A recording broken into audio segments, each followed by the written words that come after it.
vamos a ir a hacer un rito con una planta sagrada al tigre. Necesito que vengas conmigo, por favor. No, Ángela, no voy a seguirte en esta locura. Vos también necesitas saber la verdad. Si alguien no quiere participar, este es el momento para irse. Convocando tu nombre, invoco tu luz.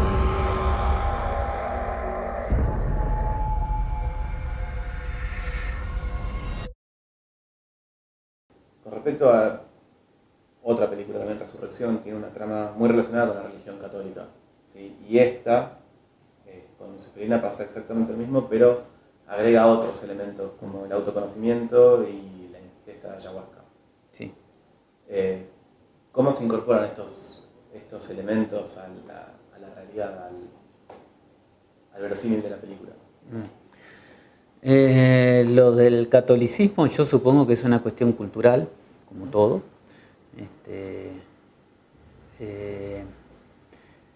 y personal. Vengo de familia católica, entonces te diría que tal vez es el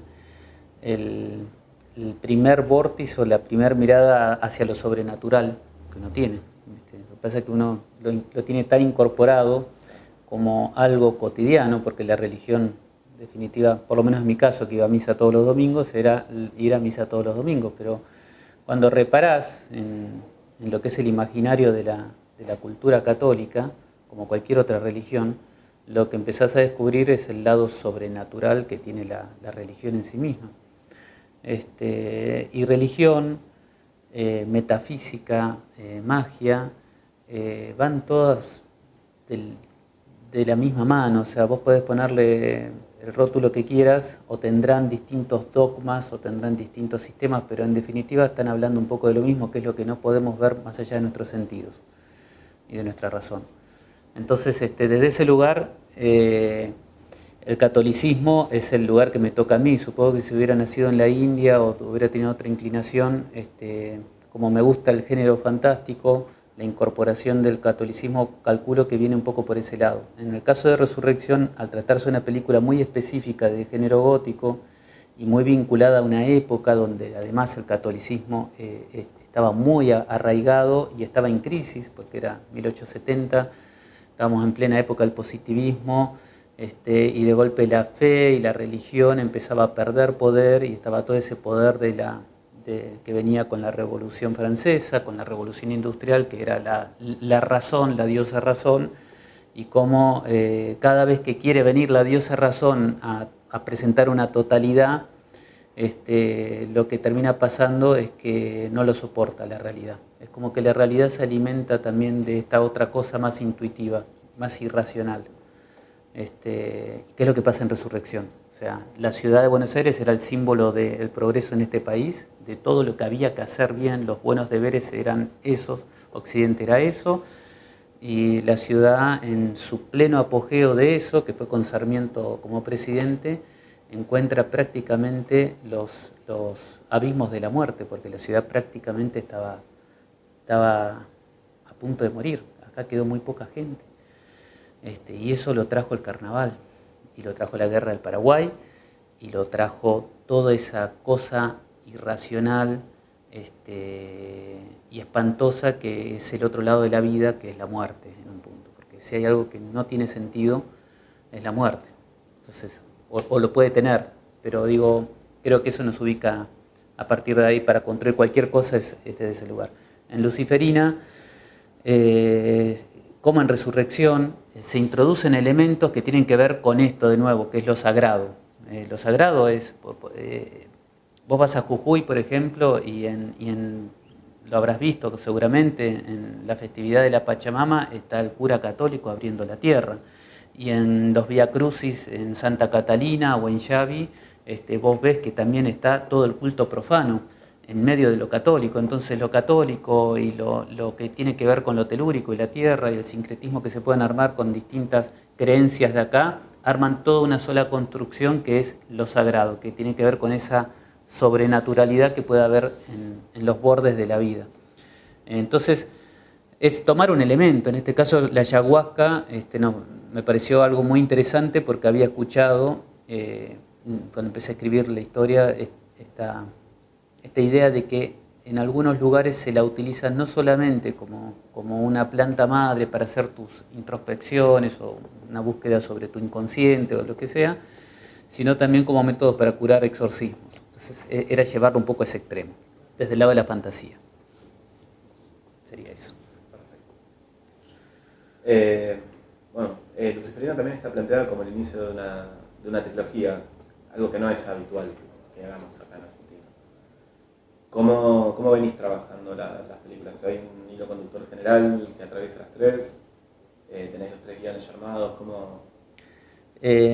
Sí, la idea de hacer una trilogía no fue pensado así al principio, en realidad ocurrió durante el proceso de la escritura. Yo comencé escribiendo Luciferina por encargo. La productora Buffalo Film quería hacer una película sobre exorcismos y posesiones orientada a un target juvenil, y sobre eso comencé a trabajar. A partir del trabajo de la escritura, que es el trabajo más ambiguo porque no sabes bien lo que ahí se va generando, surgen tres líneas posibles, las tres orientadas a casos de posesión y de exorcismo. Me gustaron mucho las tres y de golpe lo vi, estaba ahí en la mesa y dije, esto es así, esto no es una sola película, son las tres. En ningún momento, a partir de ahí dejé de pensar en eso y me encantó la idea. Entonces escribí una, pero a partir de ya ese concepto de tres.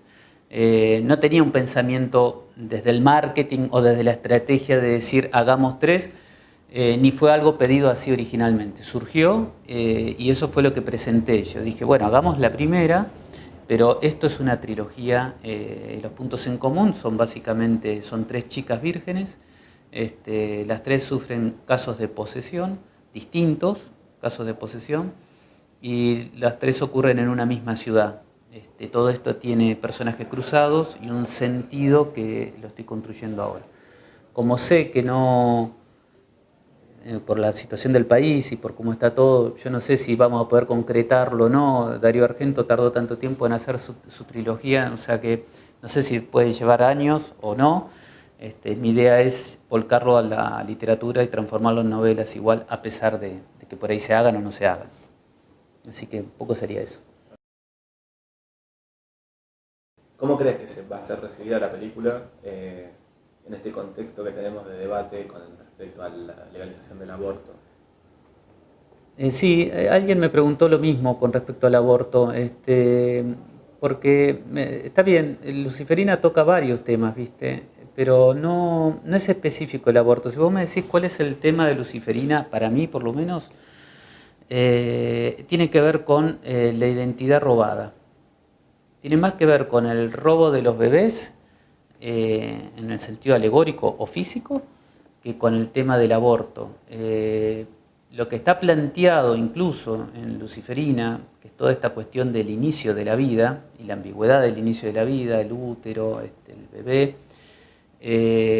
no hay una posición tomada en cuanto a lo que se está discutiendo hoy del aborto, que es legalizar o no el aborto. De hecho, en la película, el momento en que se habla específicamente de eso, que es cuando las hermanas están hablando, que una le confiesa que tuvo un aborto, está claro que ese aborto lo tuvo de manera ilegal y por consecuencia casi se muere de una hemorragia interna. O sea que lo que se ubica, o lo que yo ubico hoy respecto a ese tema puntual, como en todo prácticamente, que la sociedad tiene naturalmente una corrosión humana que la necesitas legalizar. Si la legalizás, entonces está sanamente contenida. Si no la legalizás, es peor. Te lo podría llevar a la sexualidad en la época victoriana, si querés. Nadie hablaba de sexo y todo el mundo estaba hablando de sexo. Entonces, me parece que va por ahí. Eso es lo que te podría decir respecto al aborto. Pero no habla del aborto, sino que habla más bien de esto que te digo. Son niños que no saben quiénes son. Por eso el tema del nombre, ¿viste? De saber tu nombre, quién sos realmente. Porque pasa por ahí, me parece. Bueno, la última pregunta que tengo acá para vos es, ¿hay algún otro género en el que te gustaría incursionar o es tu pasión es el terror y vamos por ahí? No, la verdad que no, me gustaría hacer otras cosas. En algún momento uno va construyendo lo que le va saliendo. En realidad me gusta mucho, sí, a la hora de elegir, me siento a ver una película, veo de todo. A la hora de hacer, me divierte más hacer cine de género, no necesariamente terror, ¿viste? Ciencia ficción es un género muy lindo, el policial negro es un género increíble, películas de terror, películas más góticas o de intriga o de fantasmas, qué sé yo, la verdad que no. Creo que hay una postura respecto a eso que yo no la comparto mucho desde mi lugar, que es uno tiene que hacer lo que le gusta, por sobre todo, y no encasillarse en un formato. Si te encasillas, medio como que quedas perimetrado. Y para alguien que pretende hacer arte o encontrar algo en los medios de expresión artístico, no es muy sano. Me parece que está bueno el desafío en ese lugar. Así que no, lo que venga. Lo que venga, sí. Perfecto. Y tengo la última ahora sí, que es para todos igual. La locación, en general las locaciones, pero la isla es un lugar bastante inhóspito. Sí. ¿Tenés alguna anécdota interesante, divertida que hayan vivido durante el rodaje? Fue un rodaje muy intenso, ¿no? La isla fue como un contexto bastante complejo. Sí, todos sabíamos que era muy complicado. Yo nunca había filmado en el Tigre, pero me lo dijeron. Te estás metiendo en un lugar muy complejo, sobre todo porque igual nosotros conseguimos una isla que era relativamente cercana al puerto de Frutos, no es que nos metimos muy adentro. Pero bueno, fundamentalmente la mayor complejidad es que era una isla, o sea que había que trasladar todo el equipamiento, la gente, no pernoctamos, o sea que todo era un ida y vuelta, y no sabías con qué te ibas a encontrar al día siguiente, básicamente, y las locaciones eran reales y estaban ahí. Y el mayor peligro de eso es la sudestada. O sea, te sube el agua y sonaste, básicamente no podés filmar, por la electricidad, por los riesgos que implica. Un día nosotros conseguimos una isla que tiene una ermita hermosa, increíble, un lugar impresionante, ahí se hace uno de los exorcismos. Y un día llegamos y estaba con 30 centímetros de agua, un poco más, todo el piso. Ese día no se podía laburar. Decís que tenés más medio plan B, entonces vas viendo qué puedes hacer, pero en otro momento que hay una especie de cementerio, a las 4 de la tarde literalmente empezamos a ver cómo el agua salía de la tierra, porque la isla tenía distintos niveles, si estás por debajo del nivel del mar del río, sube el río, sube el agua sube igual, ¿viste? Así que en un momento tuvimos que salir a las corridas, todos nos mojamos, justo terminaba la jornada, por suerte. No, fueron 10 días en el Tigre, pero te puedo asegurar que fueron 10 días muy complicados. Por suerte, tuvimos suerte.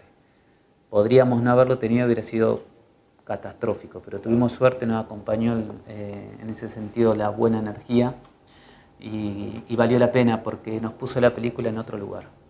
No hubiera sido lo mismo si la hacíamos en otro lugar y queríamos hacerla en el Tigre para dar toda esa sensación selvática vinculada al universo de la ayahuasca, ¿viste? Claro, sí, más terrenal. Sí. Perfecto. Contame un poco sobre tu personaje en la película, cómo lo armaste, cómo lo viviste. Bien.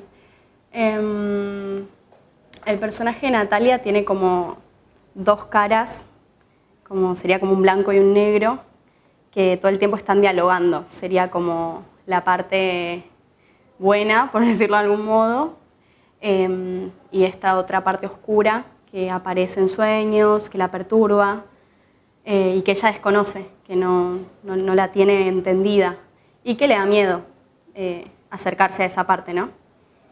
Entonces hay todo el tiempo como esa tensión entre esos dos mundos que le generan contradicciones, que por un lado ella aparenta ser una chica, una novicia, muy calma, correcta, tranquila, y por el otro lado hay un demonio adentro, digamos, ¿no?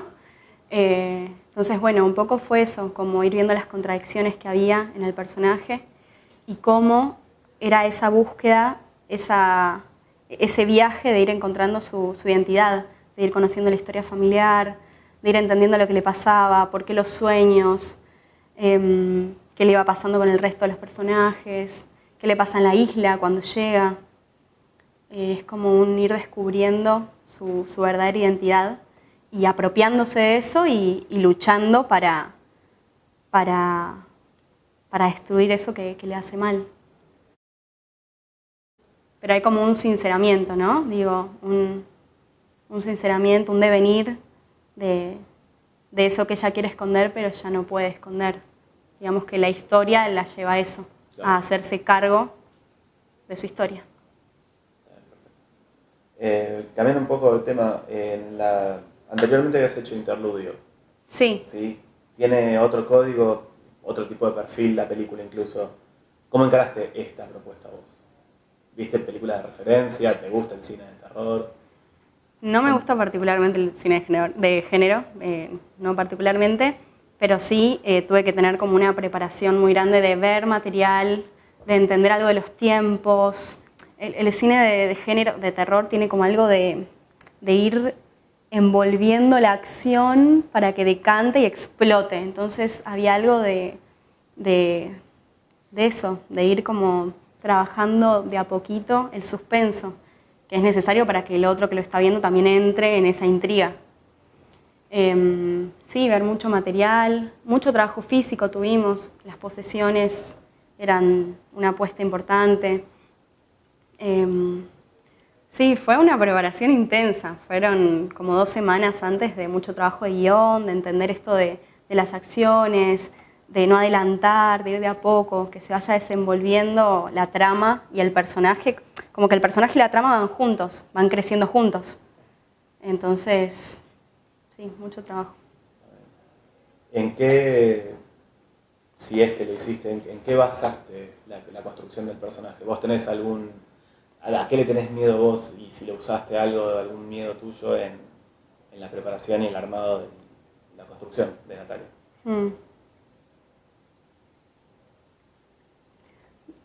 Yo siento que trabajo más como corporalmente, como buscando tensiones, reacciones, pero más desde el cuerpo. No sé si tanto desde la idea de, uy, ahí hay un monstruo y le tengo miedo y voy a entrar, sino más como generando agitación, o se entiende como más desde algo corporal. Claro. Hay que estar muy ahí, muy presente y muy tónico y a la vez no adelantar la acción. Entonces son como las dos cosas. Jugar a mostrar, pero... Claro. No, después cosas que a uno capaz le resuenan más, a una. No sé, había algo del drama familiar, de mi hermana. Ahí capaz a veces se cuelan algunas cositas, como que te ayudan a trabajar sobre algo más de la memoria emocional. Claro. Pero no es que en ese momento estás pensando en a qué le tenés miedo y... no, mucho no. No. La locación era medio inhóspita por lo que se ve en la isla. La isla, claro. ¿Tenés alguna anécdota interesante, divertida acerca de lo que haya pasado durante el rodaje? Ayudaba mucho la locación, porque era realmente esto que decís, inhóspita y te ayudaba a entrar en ese ambiente.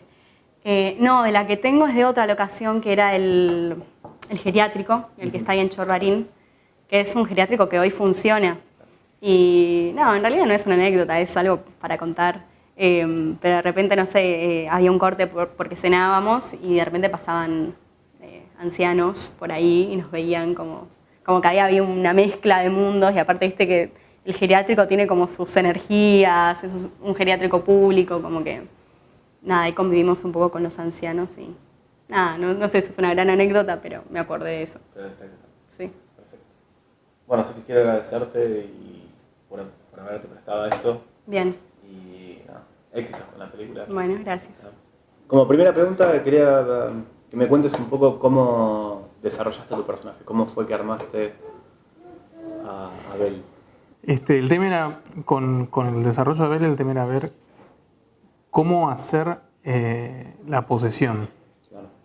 Porque además, si nos remitimos como a la historicidad, no hay muchas posesiones. Las posesiones en general son de mujeres. Las mujeres son las poseídas. En el cine de género machista y patriarcal. Sí. Sí. el sexo débil es al que se lo posee. Entonces, siempre que aparece un diablo encarnado por un hombre, esa persona es el diablo, en general. Qué sé yo, Al Pacino es el diablo. No es un pobre tipo al que el diablo lo usa como vehículo. Entonces, bueno, no tenía mucho de qué agarrarme tampoco. Y como Abel tenía estos problemas que no se sabe muy bien qué enfermedad tiene, o si tiene una enfermedad, tiene como ciertos problemas motrices o de tics o cosas, es como que Abel está incómodo todo el tiempo con su cuerpo, tiene algo que después se entera que es, y la construcción que hice y el pensamiento que tuve fue, bueno, quien está cómodo en ese cuerpo es el diablo. El otro pibe es el que está padeciendo todo esto. Entonces, en vez de hacer una construcción de una posesión típica como las que solemos ver, encarnadas en mujeres, que en general son todas de contorsiones o algo que está moviendo ese cuerpo, construí un poco la dicotomía entre los dos desde ahí, desde, bueno, el demonio está replantado. Claro. Se lo nota cómodo. Eso al menos quise demostrar. ¿Tuviste algún tipo de formación específica, algún entrenamiento particular para el papel o para la parte física, quiero decir? Tuvimos un entrenamiento y un coach, Juan Beppo, acróbata, que nos iba siguiendo y nos iba asesorando y hasta coreografiando algunas cosas de ciertas escenas de acción o todo el laburo con arneses. Fue eso, como teníamos en Juan una especie de coach y una seguridad para ir preguntándole cosas y cómo venimos del cuerpo y eso. Porque es un desgaste importante físico también a veces. Sí, me imagino. Tras toma y... Está bien. Bueno, me acabas de decir que no tuviste mucho cine de referencia donde apoyarte, así que ya me contestaste eso. O sea, ¿a qué le tenés miedo? ¿Usaste alguna experiencia personal o algún miedo particular tuyo para montar esto? Para incorporarlo a... Sí, no sé si alguno en particular. Me parece que fui utilizando las cosas que tenía en el momento, o las cosas que me van pasando a mí en el momento, las cosas que están latentes. En particular no recuerdo algo que haya sido así como una piedra fundacional. Sí, en distintas escenas o distintas cosas, de acuerdo a cómo eran los textos o las cosas, utilizo distintas imágenes personales o miedos, como dijiste. Bueno, Pedro, Bueno, muchísimas gracias. Gracias a vos.